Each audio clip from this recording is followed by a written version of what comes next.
Hace más de 20 años, en Toyota dimos el primer paso en la movilidad eléctrica para llegar a una sociedad sin emisiones. Hoy, además de seguir a la vanguardia del cambio con nuestros híbridos enchufables y eléctricos, pensamos en el mañana apostando por el hidrógeno. Porque sabemos que para seguir liderando la movilidad del futuro, siempre hay que ir más allá. Toyota. Let's go beyond zero.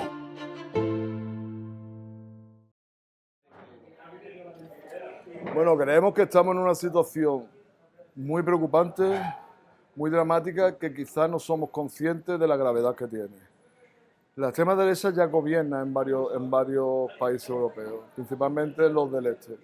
En Hungría, en Polonia, en Eslovenia, en Austria, pero es que además no se descarta que puedan ganar las elecciones en Francia, las próximas elecciones en Francia, que sea la segunda fuerza o tercera en Alemania. O sea, quiero decir, el avance de la extrema derecha está siendo, ya no es una cuestión anecdótica, ya no es una cuestión pintoresca, sino que pueden ser una de las fuerzas mayoritarias a corto plazo. Independientemente de que numéricamente los datos sean muy preocupantes, lo que sí han ganado ya es la hegemonía política. En el Parlamento Europeo, sin tener los números, sin tener la mayoría del Parlamento Europeo, sí van imponiendo sus tesis. De algún modo podemos decir que aquello que dijo Abascal en su momento, de que ellos no aspiraban a gobernar, sino a mandar, en determinadas instituciones lo están consiguiendo. Y esto no es que haya una diferencia pequeña, no hay una diferencia de matiz con ellos. O sea, aquí ellos van consiguiendo avanzar, generando odio entre los distintos pueblos, echando a pelear a unos colectivos contra otros. Aquí en Ceuta podemos ver de un modo muy evidente, muy claro, cómo ponen el foco en los musulmanes, cómo están generando un odio contra los musulmanes, que son aproximadamente el 50% de la población de aquí, generando una ruptura en las reglas mínimas de convivencia, incluso de coexistencia entre las distintas comunidades. Hay varios motivos, o sea, no podemos ser simplistas y pensar que esto obedece solo a un motivo. Pero digamos, por sintetizarlo de algún modo, creemos que la mejor vacuna contra la extrema derecha sería la justicia social, que los gobiernos aplicaran o legislaran de manera que el pueblo se sintiera seguro, que no hayan las bolsas de pobreza, que podemos ver aquí el choque que hay entre la periferia y el centro, que la gente encuentre respuestas y soluciones en los gobiernos a sus problemas reales, y cuando no lo encuentran, cuando la gente está desesperada, busca soluciones fáciles. La extrema derecha teóricamente, ofrece soluciones sencillas a problemas complejísimos. Ellos al final lo que hacen es decir, la culpa de tu pobreza es del inmigrante que viene a robarte el puesto de trabajo. La culpa de tu sufrimiento es del menor no acompañado, al que ellos deshumanizan, no le llaman niño no acompañado, lo llaman mena, con lo cual ya pues parece que es una cosa ahí casi sin forma humana. Son unos niños que vienen a violar a tu hija, a robarle a tu madre y a vender droga, ¿no? O sea, ellos van generando focos de odio que de algún modo, cuando la gente está desesperada, es receptiva a ese tipo de situaciones. Nosotros creemos que ellos apelan a las emociones más que a la política. Ellos tienen un discurso identitario en el que los musulmanes vienen a cambiar nuestra cultura, a derrotar la cultura judeocristiana, a imponernos la sharia, a imponerle a nuestra mujer. O sea, se crean un relato absolutamente falso, pero que cuando la gente está desesperada tiende a comprar ese relato. Y nosotros seguimos pensando que la mejor vacuna, la mejor solución, la mejor respuesta a este tipo de políticas y de discursos, que son tremendamente peligrosos, sería que los políticos, los gobiernos, dieran soluciones efectivas al sufrimiento del pueblo. Y eso es justicia social. Mira, la ultraderecha, cuando gana la ultraderecha en algún sitio, y eso ya lo tenemos la referencia en los años 30, en Alemania, en España, que al final se instalan con un golpe de Estado. En España, en Alemania no, en Alemania es con elecciones. La ultraderecha suele utilizar la democracia para llegar al poder, pero luego se carga cualquier norma democrática. O sea, ellos cuando llegan para quedarse. Y además lo hacen sobre bases de odio y de enfrentamiento entre la sociedad. Aquí ya no estamos hablando de legislar un poco más para los ricos en vez de para los pobres. Estamos hablando de cargarte cualquier norma de convivencia, cualquier norma democrática, de echar a pelear a la mitad de la población contra la otra mitad, que normalmente coincide de echar a pelear a los más ricos contra los más pobres.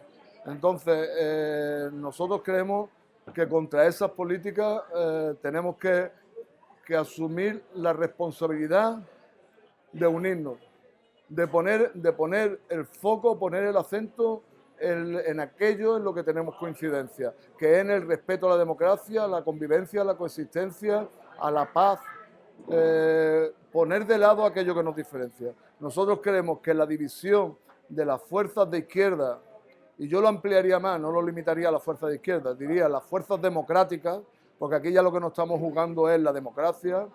La división en situaciones como esta es una irresponsabilidad imperdonable.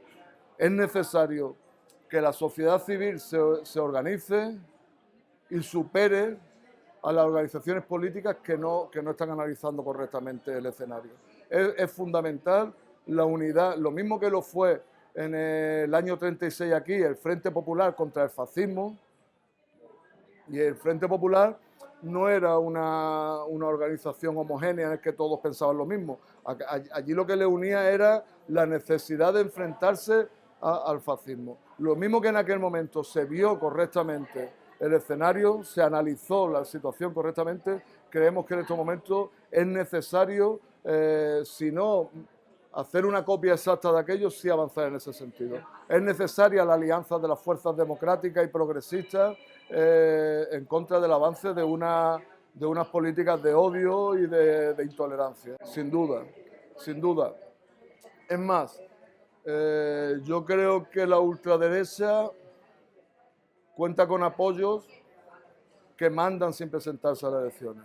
Estamos viendo con mucha preocupación cómo una parte importante del Poder Judicial tiene unos vínculos, unas complicidades cada vez menos ocultas con la extrema derecha. Lo podemos ver en sentencias cada día, en denuncias que no se admiten a trámite, en otras denuncias que sí se admiten a trámite.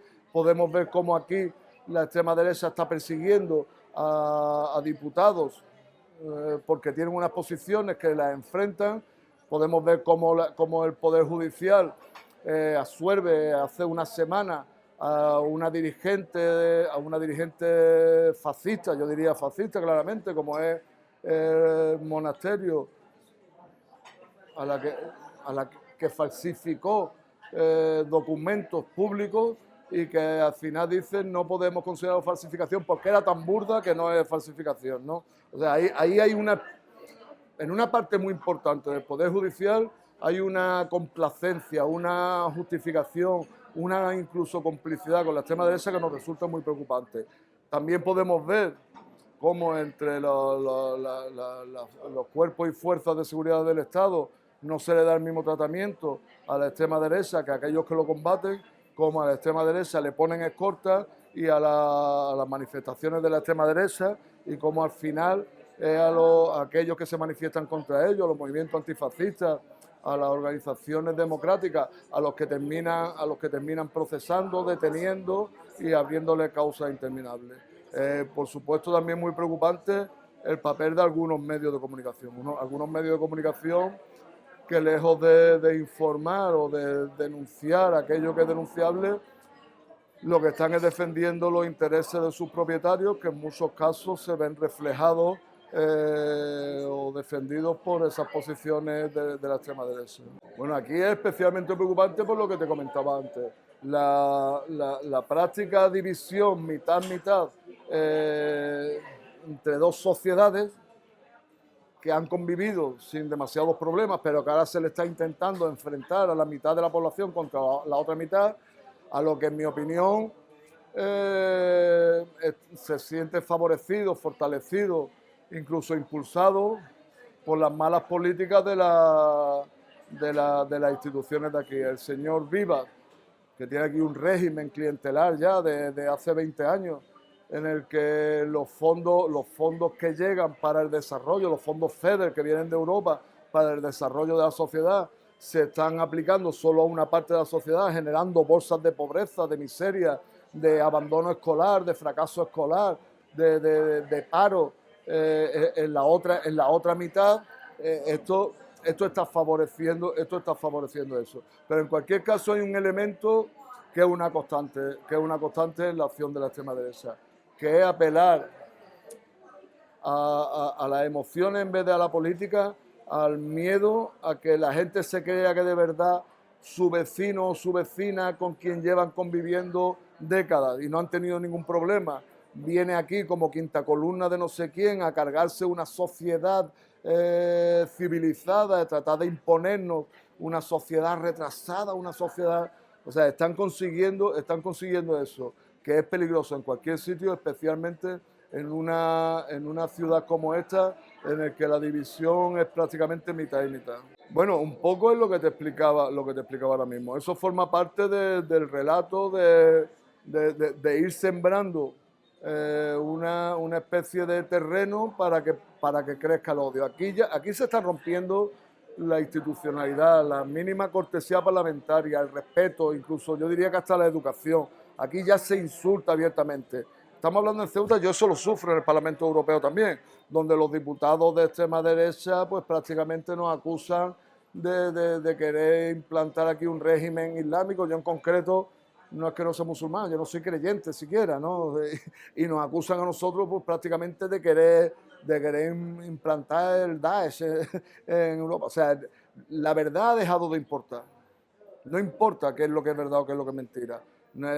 Aquí es soltar un titular. Estamos en la época del tuit en el que ya nadie lee no ya un libro, sino un artículo. Estamos en un titular y el titular es la izquierda castrochavista quiere acabar con la cultura judeo-cristiana e implantar aquí un régimen islámico, ¿no? Eso, que no hay por dónde pillarlo, pero lo sueltan. Y son discursos sencillos, infames, pero sencillos, que están llegando especialmente a aquella gente que no encuentra salida a sus problemas. Entonces, eso que tú me planteas, esos excesos verbales, esos insultos, esa confrontación que hay aquí, yo la enmarco en esa línea que tiene como objetivo final el enfrentar una parte de la sociedad contra otra y ellos salir victoriosos de ese enfrentamiento.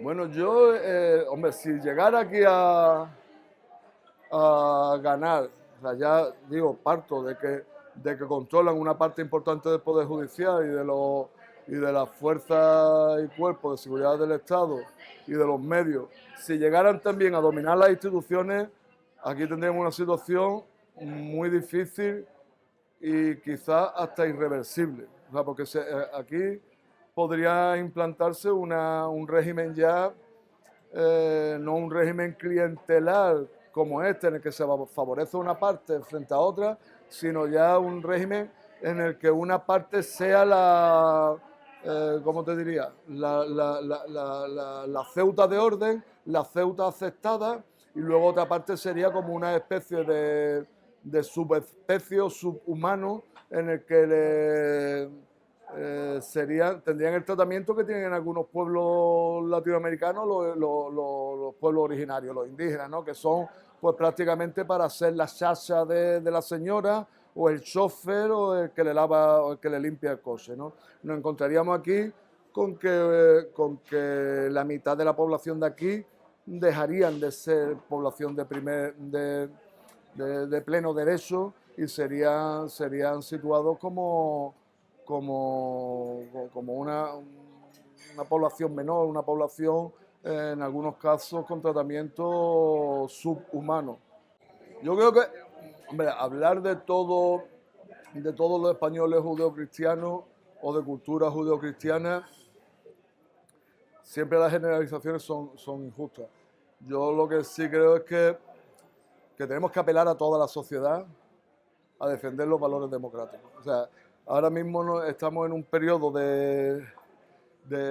casi de resistencia frente al fascismo, y por encima de las diferencias ideológicas que podamos tener, algunos más conservadores, otros más progresistas, unos más liberales, otros más no sé, lo que tenemos que poner ahora mismo en valor la democracia, unirnos todos los que nos sentimos demócratas frente a las políticas que lo que tratan es de generar el odio y el enfrentamiento entre familias que son hermanas, familias que independientemente de que uno vaya con corbata y otro vaya con hijab, a lo que aspiran uno y otro es a poder convivir, a poder sacar su familia adelante, a que sus niños puedan comer todos los días, que cuando necesiten médico puedan ir al médico, que puedan ir al colegio y que, digamos, que tengan cubiertas unas necesidades básicas. Entonces, teniendo claro que todos aspiramos más o menos a lo mismo, tenemos que ver que es necesario rechazar de forma contundente a aquellos que vienen a destrozar la convivencia entre nosotros. Pues nosotros creemos que tenemos que trabajar en dos caminos.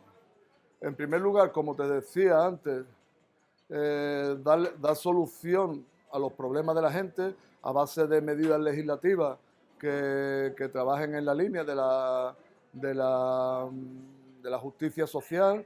En ese sentido, nosotros ahora que formamos parte del gobierno, pues estamos trabajando en lo que llamamos el escudo social, que son una serie de medidas encaminadas a que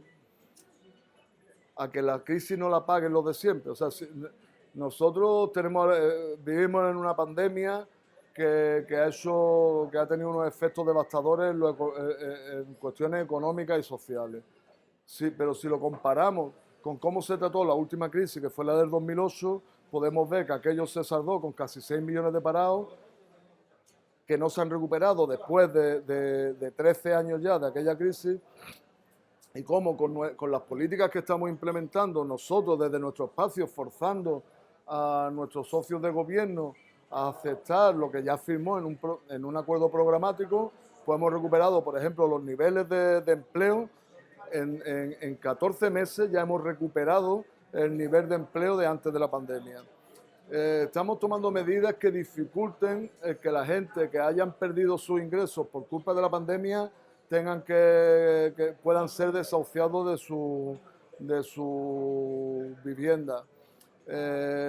Estamos implementando los ERTE para que en vez de los cierres temporales por culpa de la pandemia se conviertan en despidos, en los que la gente pierda el empleo, desde el gobierno con fondos estatales se están pagando los salarios o una parte de los salarios de estas personas que han perdido su actividad temporalmente, para que en cuanto se recupere la actividad puedan volver al empleo, a su puesto de trabajo sin perderlo, por supuesto, ¿no? Entonces estamos trabajando en ese sentido y creemos que es básico el que el pueblo llano, la mayoría social, los trabajadores y trabajadoras, los pequeños empresarios, los autónomos, encuentren salidas, encuentren soluciones en los gobiernos. Por un lado eso, y por otro lado creemos que es necesaria la organización social. La organización social es la que puede obligarnos a aquellos que estamos en las instituciones a hacer lo correcto, porque si no podemos dormirnos en las instituciones. Podemos entender que la institución es un fin y no un medio, y al final, una vez que estamos allí, dormimos. Nosotros pedimos, y digo, lo hacemos desde el gobierno en el que nos encontramos ahora mismo, pedimos a la gente que se movilice para que nosotros tengamos fuerza para poder implementar aquellos que hemos acordado con el Partido Socialista y que no siempre está siendo fácil de cumplir. Estamos encontrando muchos obstáculos y pedimos a la sociedad que se movilice para que se pongan en marcha esas medidas de justicia social y para que se haga frente a esta ola fuerte, una ola muy fuerte de política autoritaria, reaccionaria y filofascista.